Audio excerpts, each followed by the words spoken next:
Bom dia, turma do sexto ano. Aqui é o professor Vitor, de História. Nós estaremos aí dando continuidade ao capítulo 6, Os Hebreus e sua crença monoteísta, as páginas 119 a 120, ok?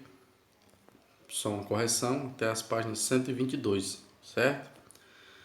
A formação do Estado hebraico, certo? Então vamos observar aqui a respeito do retorno à Palestina e a divisão e os conflitos que ocorreram, certo? A primeira coisa que nós temos que destacar é o seguinte, que na aula passada eu falei sobre a ida do povo hebreu, né, para o Egito para fugir da fome e depois da expulsão dos Ixos, a opressão que eles sofreram, né, foram escravizados pelos egípcios. Moisés lidera o povo foge, né, atravessando o Mar Vermelho e vão para o deserto do Sinai. Eles passam 40 anos ali no deserto do Sinai. Moisés não consegue chegar até a terra prometida, Canaã, e acaba falecendo. Quem termina o resto da viagem é Josué, ok? Então, quando eles chegaram lá, diversos povos se desenvolveram lá naquelas terras que estavam desocupadas, né? Os cananeus e os filisteus eram os principais deles. Eles eram divididos, ok, gente? Ocorria a divisão aí, né, do povo, né? E eles não se uniam para enfrentar os conflitos. Então, quando chegaram os cananeus e os filisteus, eles não estavam sabendo lidar com esses povos porque o povo vivia dividido. Não havia unificação, as tribos cada uma ficava na sua, né? Eram 12 tribos e elas não se uniam. Então, isso tornava eles alvos fáceis dos cananeus e filisteus, então eles acabavam sofrendo diversos conflitos.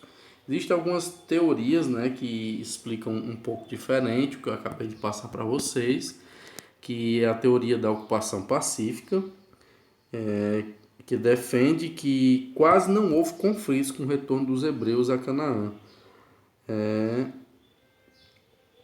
Diz que ocorria conflitos, mas era de vez em quando, quase não ocorreram, certo? Essa é uma das teorias. Existe a teoria da revolta, que ocorre, né, que nunca houve essa ida dos hebreus para o Egito.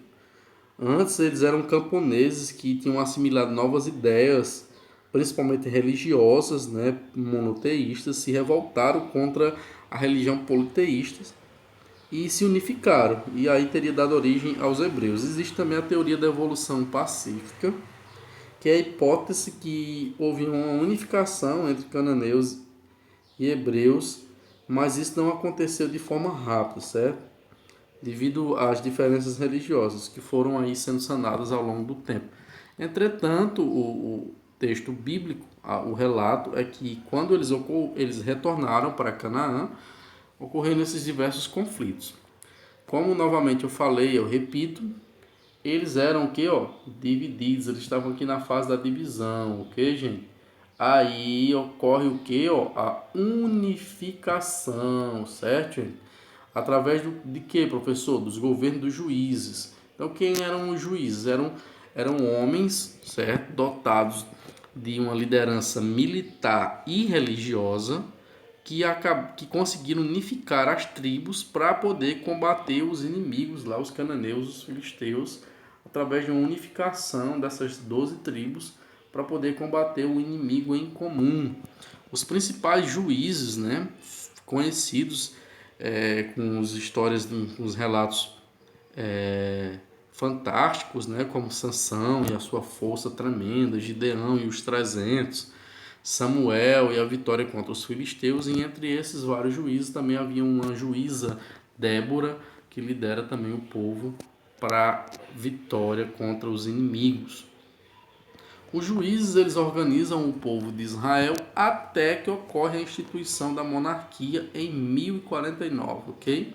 Através de quem, professor? O primeiro rei de Israel foi Saul, que ele era um benjamita da tribo de Benjamim, e ele acaba sendo escolhido ali pelo povo, pelo profeta, por Deus, para ser o primeiro rei de Israel.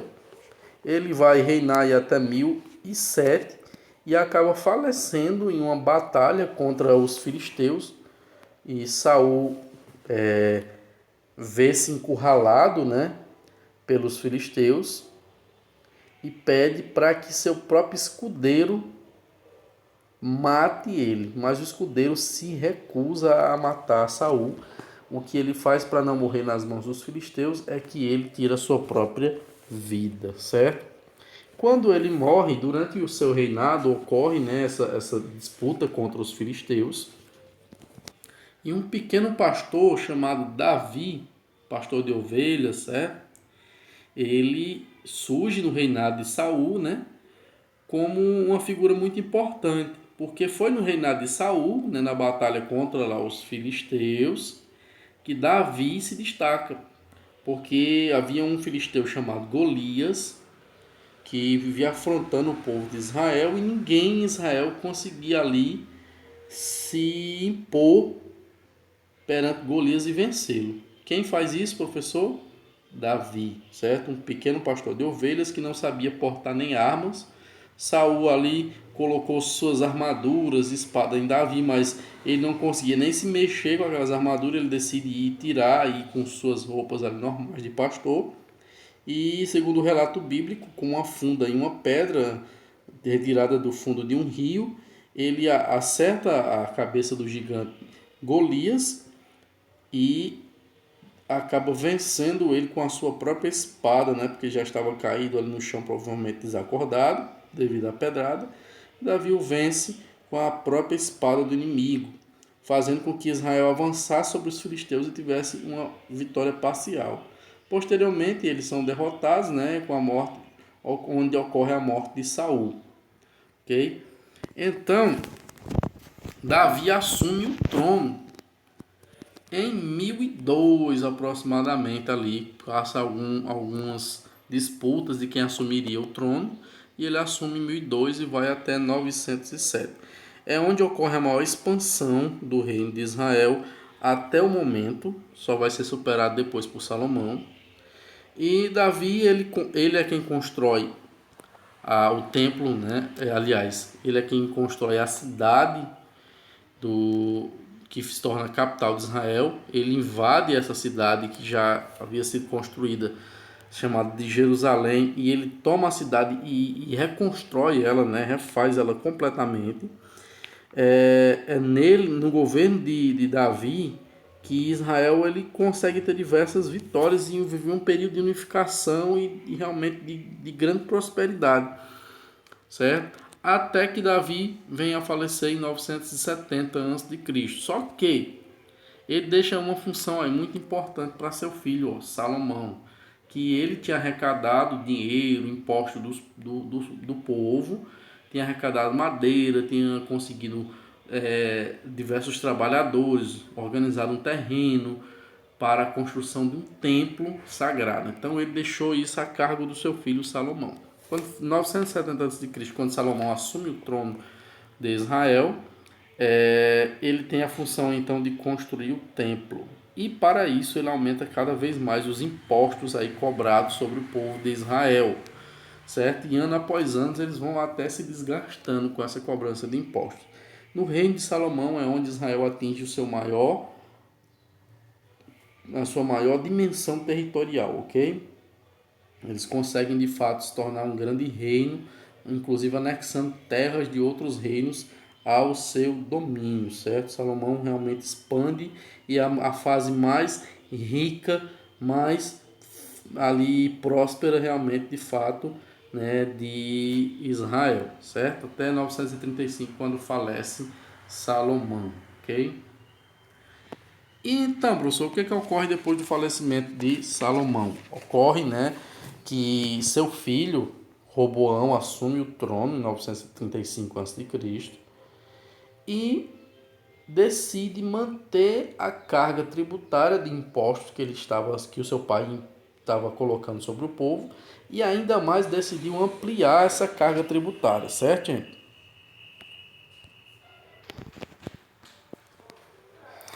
Então, o Roboão decide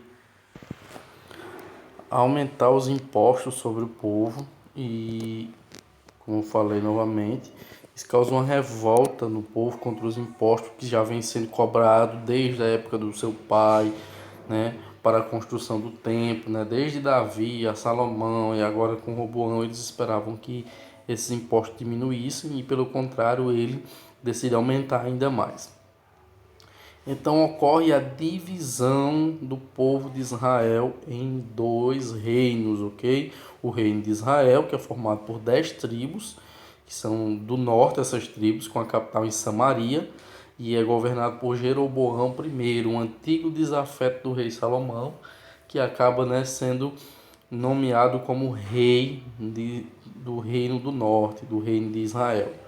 E a outra parte é o reino de Judá, no qual são formados por duas tribos do sul, Benjamim e Judá, e a capital é Jerusalém e é governado por Roboão. Então, eles divididos acabaram se tornando frágeis, né? Acabaram tendo rivalidades do reino de Israel contra o reino de Judá, acabaram disputando diversos conflitos e enfraquecendo enquanto nação, enquanto povo, e acabaram não percebendo a invasão de povos, né? Os assírios foram os primeiros, invadiram, tomaram, destruíram o reino de Israel, destruíram a capital Samaria, levaram o reino de Israel cativo para a Síria. E no reino da Síria, né, acabaram desaparecendo. Não se tem notícia do que ocorreu com eles, provavelmente morreram, né, na Assíria, certo? A capital da Síria é a cidade de Nínive, e provavelmente eles foram ali mortos, porque os assírios eles não tinham costume de manter cativos os prisioneiros, eles de fato executavam seus prisioneiros. Mas não conseguiram invadir o reino de Judá. O reino de Judá conseguiu sobreviver bravamente, né, contra os assírios, até que surgem os babilônicos. E os babilônicos acabam dominando os assírios e chegam a Judá, dominam o reino de Judá, destrói Jerusalém, destrói o templo e leva o povo de Judá cativo para a Babilônia. Eles passam 70 anos presos na Babilônia, até que a Babilônia cai aos pés do Império Persa. E os persas, eles tinham uma cultura, né, bem diferente dos babilônicos. Eles acreditavam na autonomia dos povos, então eles liberaram os judeus para as suas terras, contanto que pagassem impostos aos persas, certo? E eles vão aí sofrendo diversas afrontas de diversos povos, dos gregos, posteriormente, e por fim, né, dominação dos romanos e uma diáspora. O que é diáspora? É uma grande divisão, né? O povo se espalha pelo mundo. Então, eles foram espalhados por diversas partes do mundo, em 70 depois de Cristo, pelo Império Romano. O imperador romano invade Jerusalém, destrói novamente o templo e os judeus são expulsos de Jerusalém e vão para diversas partes do mundo, e eles só voltam a se reunir em 1948 com o Estado de Israel moderno, que é o que nós conhecemos hoje, certo? Essa foi a aula de hoje, espero que vocês tenham compreendido. Qualquer dúvida, revejam o material, revejam o vídeo. Vou estar mandando um exercício por áudio para vocês. Boa sorte, tudo de bom e até mais. Tchau, gente.